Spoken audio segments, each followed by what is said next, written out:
They laughed at her dress, whispered about her skin, and mocked her for even daring to step into their golden world. But what they didn't know was that the woman they ridiculed held the very power to decide their future.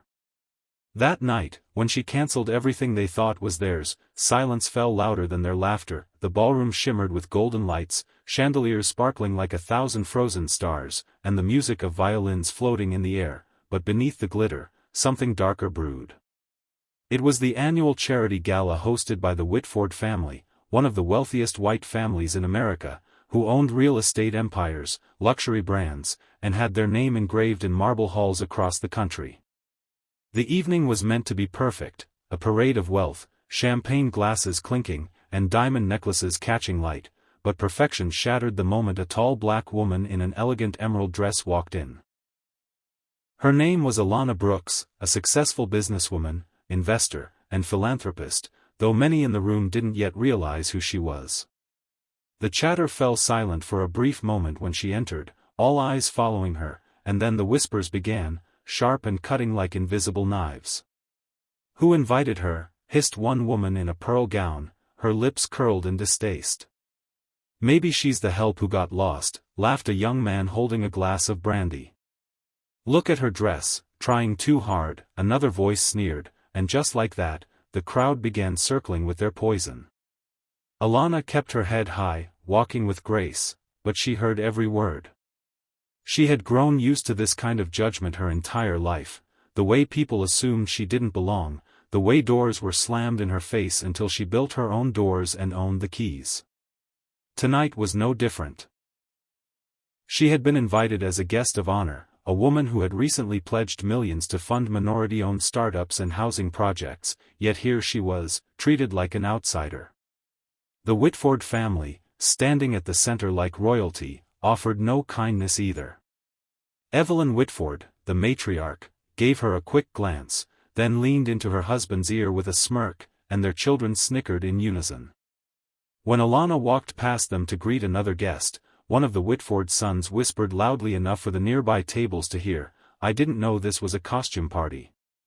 Laughter erupted, bouncing off crystal glasses and polished floors, but Alana didn't flinch. She had faced worse. She smiled politely, her heart burning but her mind steady. She reminded herself of something her grandmother used to say, "They can laugh at you, baby, but don't let them laugh last." She mingled with a few guests who were genuinely respectful, exchanging warm words, but she could feel the eyes of the Whitford clan following her like hawks, waiting for her to falter. They didn't know that beneath her calm exterior, she was already calculating her next move. The night carried on, but the cruelty didn't stop. Every time Alana passed by, someone from the Whitford circle had something to say, subtle enough to appear harmless but sharp enough to wound. A woman pointed at her heels and murmured, "Probably rented," and another smirked, "She must be someone's +1, no way she's on the guest list."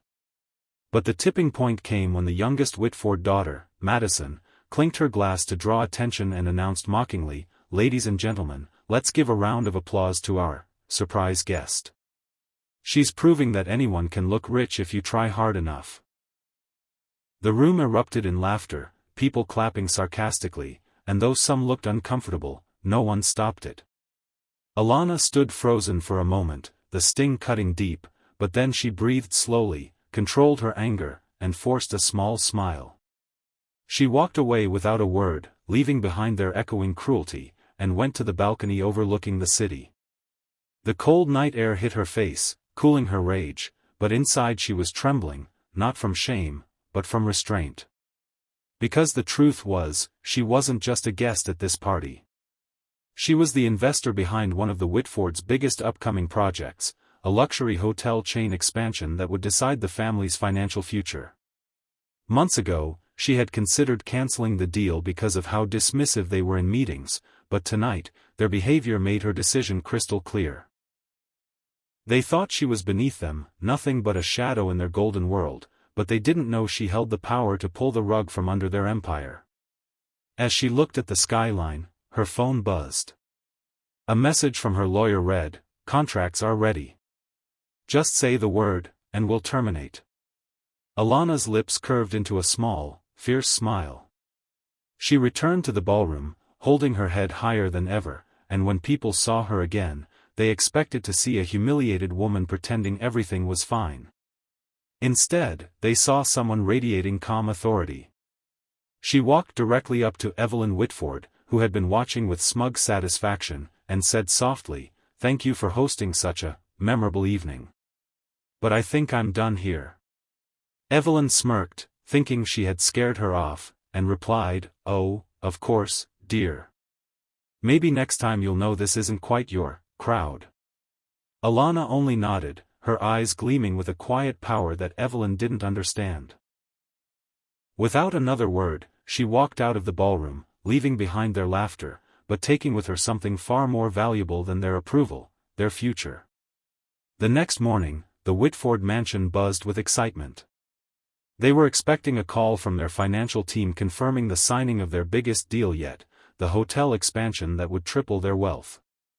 Evelyn Whitford sipped her coffee, smug as ever, recalling how the previous night had gone. "Did you see her face?" she laughed to her husband. "She nearly cried.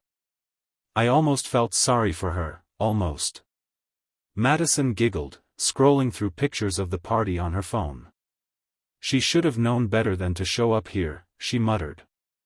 But just as they were basking in their cruelty, the call came.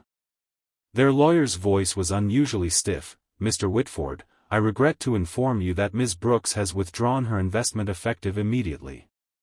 The deal is cancelled." Silence hit the room like a thunderclap. Evelyn nearly dropped her cup, her husband's face drained of color, and Madison stammered, "What do you mean cancelled?" The lawyer sighed. "It means without her funding, the expansion can't move forward." Investors followed her lead. "The deal is dead." For the first time in years, the Whitfords were speechless. The laughter that had filled their home only hours ago vanished, replaced with panic. Evelyn scrambled for her phone, dialing Alana's number, but it went straight to voicemail. She tried again and again, but no response. The realization sank in like poison. The woman they mocked, dismissed, and humiliated wasn't just another guest, she was the key to their empire's survival. "This can't be happening," Evelyn whispered, pacing the floor. "We'll fix it. We'll apologize, but her husband cut her off, his voice trembling. "It's too late. Do you realize what she's done? Not only did she cancel, but the news will spread. No one will want to work with us again if she speaks." For the first time, the powerful Whitford family felt powerless. They had underestimated her, treated her like nothing, and in return, she had taken everything they thought was theirs. Meanwhile, Alana sat in her office overlooking the city skyline, sipping tea calmly as her phone buzzed with endless calls from the Whitfords, none of which she answered. Her lawyer entered with a smile, saying, "The news is spreading fast. Other investors are applauding your move. They've seen what you stand for, and they want to work with you." Alana nodded, her face serene but her heart fierce. This wasn't about revenge, it was about dignity. All her life, she had watched powerful families like the Whitfords use their privilege to belittle others, to gatekeep spaces, to humiliate people who didn't fit their mold. But this time, they had mocked the wrong woman. She thought about the laughter in that ballroom, how it had echoed around her like chains, and she thought about how silence fell the moment their deal collapsed. That silence was louder than any insult, stronger than any cruelty, and it was hers. Later that week, a headline swept across national news: Whitford Hotel expansion cancelled after investor pulls out, diversity leader Alana Brooks stands tall.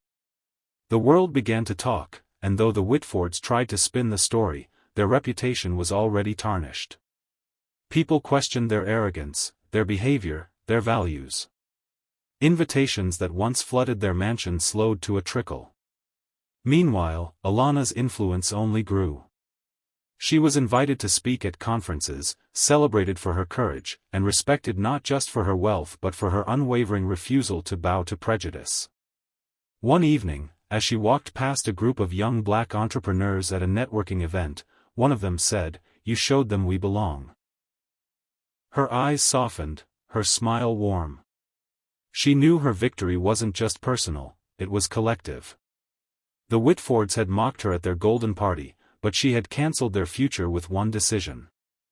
And as the city lights flickered outside her window, Alana whispered to herself the words her grandmother once told her: "They can laugh, but never let them laugh last." Respect is priceless, share this if you agree.